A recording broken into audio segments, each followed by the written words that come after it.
Good morning students. BA part first के paper second की इस क्लास में आप सबका पुनः स्वागत है। इससे पहले की क्लास में हम भारत में सिंचाई शीर्षक के अंतर्गत भारत में सिंचाई का महत्व, सिंचाई के साधन, भारत में जल संसाधन विकास हेतु प्रयास का विस्तार से अध्ययन कर चुके हैं। आज हम भारतीय अर्थव्यवस्था में कृषि के महत्व को समझने का प्रयास करेंगे। सबसे पहले हम कृषि के महत्व को देख लेते हैं। कृषि का महत्व।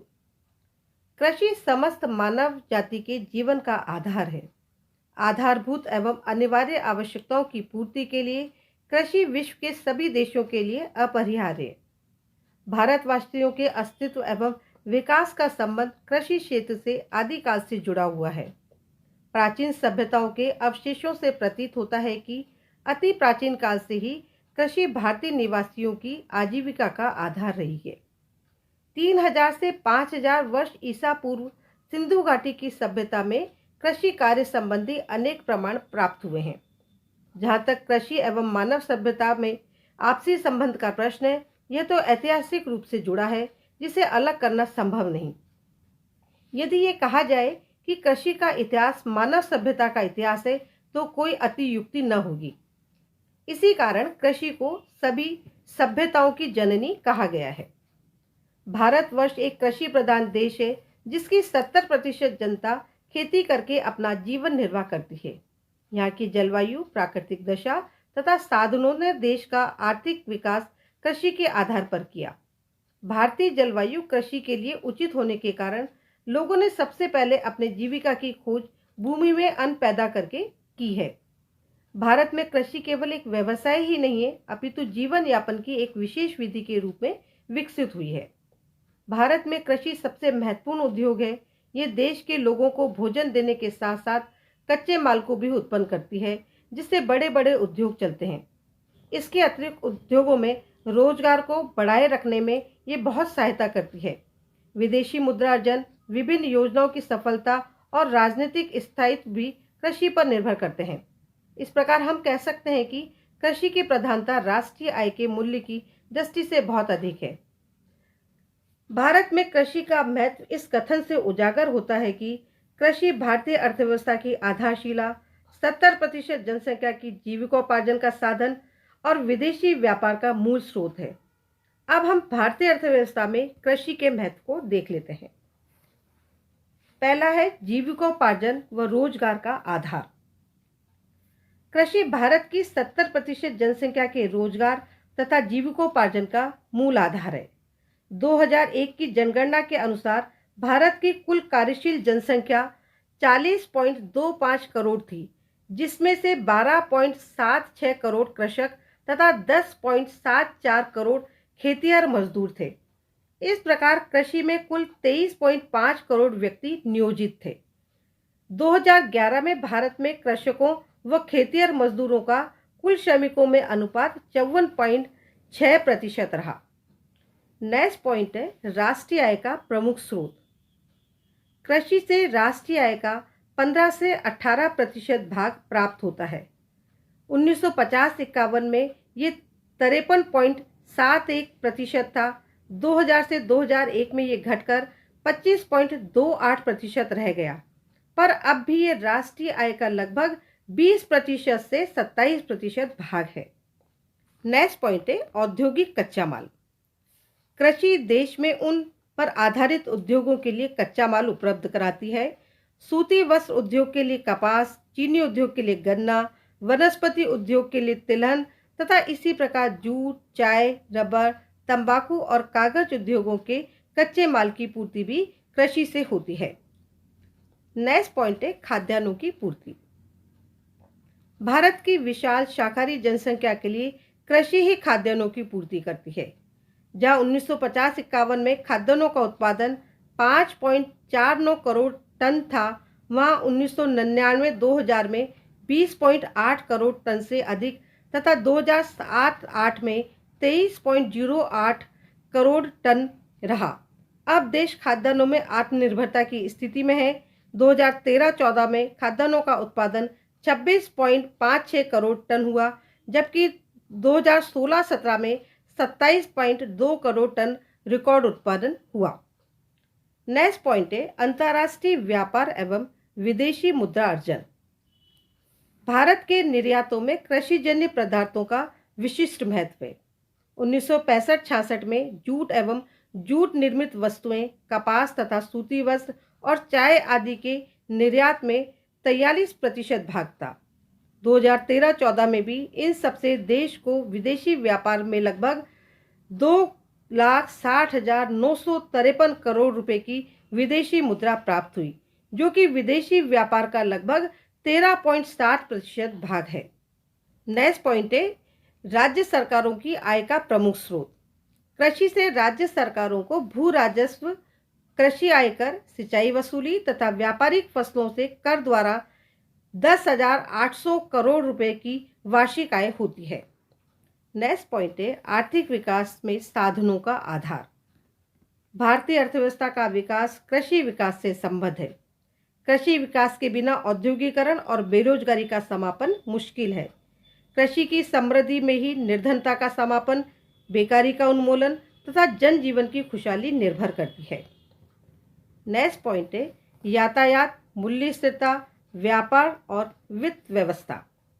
देश की यातायात व्यवस्था भी कृषि पर निर्भर करती है, क्योंकि औद्योगिकरण तो अभी नाम मात्र का हुआ है। निम्न जीवन स्तर होने से उपभोग में कृषि वस्तुओं का महत्व है और मूल्य स्थिरता के लिए कृषि उत्पादन की स्थिरता आवश्यक है। देश का व्यापार और बैंकिंग आदि वित्तीय संस्थाओं का कारोबार कृषि पर निर्भर करता है। नेक्स्ट पॉइंट है राजनीतिक एवं सामाजिक महत्व। कृषक भारतीय गणतंत्र का बहुसंख्यक नागरिक है और प्रजातांत्रिक प्रणाली में कृषक का महत्व रीढ़ की हड्डी के समान है। अब हम भारतीय कृषि की बाधाएं एवं पिछड़ेपन के कारणों को देख लेते हैं। कृषि भारतीय अर्थव्यवस्था का आधार स्तंभ है और उसका अपना राजनीतिक तथा सामाजिक महत्व भी है, पर इस महत्व के बावजूद इसकी हीन दशा है। कृषि की हीन दशा के कुछ प्राकृतिक कारण हैं तो कुछ आर्थिक और सामाजिक। स्वतंत्रता प्राप्ति से पूर्व राजनीतिक कारण भी महत्वपूर्ण थे, पर अब ये कारण कृषि के पिछड़ेपन के लिए नहीं अपितु उसके विकास के लिए प्रयत्नशील है। कृषि विकास की प्रमुख बाधाएं तथा पिछड़ेपन के कारण इस प्रकार हैं। पहला है प्राकृतिक कारण।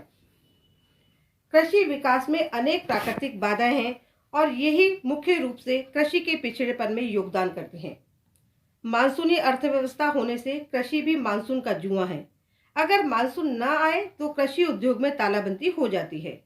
1965-66, 1966-67, 1974-75, 1980, 1987-88 तथा 2002-03 के अभूतपूर्व सुखों की स्थिति इसके प्रत्यक्ष उदाहरण है। कीड़े मकोड़े तथा पौधों की बीमारियों से कृषि उत्पादन में लगभग 10% की क्षति होती है। भूमि के कटाव से उर्वरा शक्ति का ह्रास होता है तथा कुछ समय पश्चात भूमि कृषि योग्य नहीं रह जाती। कृषि क्षेत्र सीमित है, जबकि जनसंख्या के तीव्र गति से वृद्धि होने तथा उसके रोजगार का अन्य विकल्प न होने से कृषि पर जनभार बढ़ता जा रहा है। प्रति व्यक्ति 0.85 एकड़ से घटकर 0.65 एकड़ रह गया है। नेक्स्ट पॉइंट है आर्थिक बाधाएं।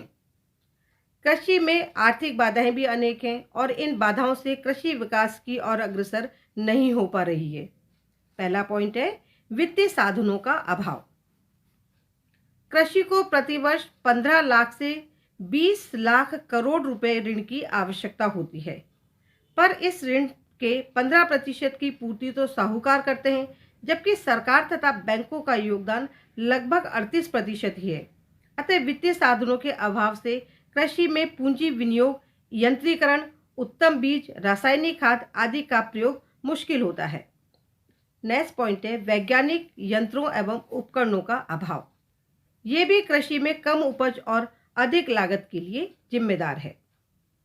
नेक्स्ट पॉइंट है रासायनिक खादों के उपयोग का अभाव। भूमि की उर्वरा शक्ति में वृद्धि तथा उसके स्थायित्व के लिए रासायनिक खादों का महत्व विवादों से परे है।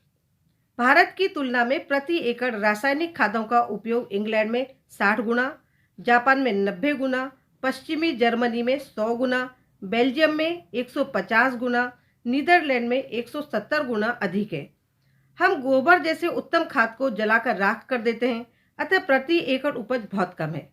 देश में प्रतिवर्ष 260 लाख टन रासायनिक खाद का उपयोग हो रहा है, पर देश में इसका उत्पादन कम होने से आयात पर निर्भर रहना पड़ता है। अब भी देश में कुल मांग की 60% की उत्पादन क्षमता ही है। नेक्स्ट पॉइंट है सिंचाई के साधनों का अभाव। भारत में लगभग 1710 लाख हेक्टेयर कृषि योग्य भूमि है, पर केवल 1080 लाख हेक्टेयर भूमि में ही सिंचाई की सुविधा उपलब्ध है, जबकि 630 लाख हेक्टेयर भूमि अब भी प्राकृतिक मानसून पर आश्रित है। नेक्स्ट पॉइंट है उत्तम बीजों तथा कीटाणुनाशक औषधियों का अभाव। यद्यपि पहले 58 वर्षों के योजनाबद्ध विकास तथा 1961 से मुख्य रूप से इन कार्यों में सुधार हुआ है, फिर भी अब तक उत्तम बीजों की उपलब्धि तथा पौध संरक्षण औषधि बहुत से किसानों की पहुंच से परे हैं। नेक्स्ट पॉइंट है संगठनात्मक बाधाएं व कारण। संगठनात्मक कार्यों से भी कृषि के विकास की गति धीमी रही है। प्रमुख संगठनात्मक बाधाएं निम्न है। पहला है खेतों का उपखंडन एवं उपविभाजन। भूमि पे बढ़ते जनभार, दोषपूर्ण उत्तराधिकार नियमों तथा किसानों की ऋणग्रस्तता आदि से देश में उपखंडन एवं उपविभाजन की समस्या इतनी जटिल है कि इसमें मुकदमेबाजी को प्रोत्साहन तथा पूंजी विनियोग को हतोत्साहन मिलता है। नेक्स्ट पॉइंट है दोषपूर्ण भूमि व्यवस्था एवं भूमि सुधार की धीमी गति। अंग्रेजी शासनकाल में तो जमींदारी तथा जागीरदारी प्रथा भारतीय कृषि के पिछड़ेपन के लिए उत्तरदायी थी, पर स्वतंत्रता प्राप्ति के बाद भी भूमि सुधार कार्यक्रमों की प्रगति इतनी धीमी रही है जो कि इसकी प्रगति में बाधक है। नेक्स्ट पॉइंट है कृषि विशेषज्ञों तथा प्रशिक्षित कर्मचारियों का अभाव। कृषि भी एक व्यवसाय है और इस उद्योग में अधिक उत्पादन के लिए अनुसंधान एवं प्रयोग आवश्यक है। भारत में कृषि विशेषज्ञों की आवश्यकता रूढ़ि एवं परंपरावादी किसान की मनोवृत्ति में वैज्ञानिक दृष्टिकोण प्रतिस्थापित करने के लिए भी आवश्यक है। अब यद्यपि दिशा में प्रगति हुई है, परंतु समूची अर्थव्यवस्था में ऊंट के मुंह में जीरे के समान है। नेक्स्ट पॉइंट है अनार्थिक जोत। कृषि जोत का आकार अनार्थिक है, अतः वैज्ञानिक कृषि संभव नहीं होती है और प्रति एकड़ कम उपज कृषक के जोश को समाप्त कर देती है। नेक्स्ट पॉइंट है सामाजिक एवं राजनीतिक बाधाएं। कृषि विकास में प्राकृतिक, आर्थिक तथा संगठनात्मक बाधाओं के साथ साथ सामाजिक एवं राजनीतिक बाधाएं भी महत्वपूर्ण हैं। पहला है जनसंख्या में तीव्र वृद्धि और कृषि पर बढ़ता जनभार। जनसंख्या में प्रतिवर्ष 200 लाख की वृद्धि होती है और लगभग 100 लाख लोगों को रोजगार प्रदान करने की आवश्यकता सामने आती है, पर रोजगार के लिए विकल्प कृषि के अलावा दृष्टिगोचर नहीं होता। स्वाभाविक रूप से कृषि पर जनभार में तेजी से वृद्धि हो रही है। प्रोफेसर रमेल के अनुसार प्रति 100 एकड़ भूमि पर पोलैंड में 31 व्यक्ति, ब्रिटेन में 6 व्यक्ति, जबकि भारत में 160 व्यक्ति आश्रित हैं। नेक्स्ट पॉइंट है अशिक्षित, रूढ़िवादी एवं परंपरागत दृष्टिकोण। भारत में 26% जनसंख्या अशिक्षित है, जबकि केवल 74% जनसंख्या ही साक्षर है। अशिक्षा के कारण ग्रामीण कृषकों का भाग्यवादी एवं परंपरागत दृष्टिकोण उन्हें वैज्ञानिक तरीकों को अपनाने में बाधा पहुंचाता है। अब धीरे धीरे उनके दृष्टिकोण में परिवर्तन हो रहा है, परंतु फिर भी कृषि को विकास के लिए पर्याप्त प्रेरणा का अभाव है। नेक्स्ट पॉइंट है राजनीतिक कारण। भूमि सुधार अधिनियमों का प्रतिपादन तथा उनका क्रियान्वयन राज्य सरकारों के हाथों में है। इसके साथ साथ आजकल राजनीतिक जीवन में भ्रष्टाचार बढ़ता जा रहा है। ऐसी परिस्थिति में भूमि सुधार क्रांतिकारी ढंग से संपन्न नहीं हुए हैं। इस प्रकार आज हमने भारतीय अर्थव्यवस्था में कृषि का महत्व एवं भारतीय कृषि की बाधाएं एवं पिछड़ेपन के कारणों का अध्ययन किया। अगले लेक्चर में हम भूमि सुधार पर चर्चा करेंगे। थैंक यू, धन्यवाद।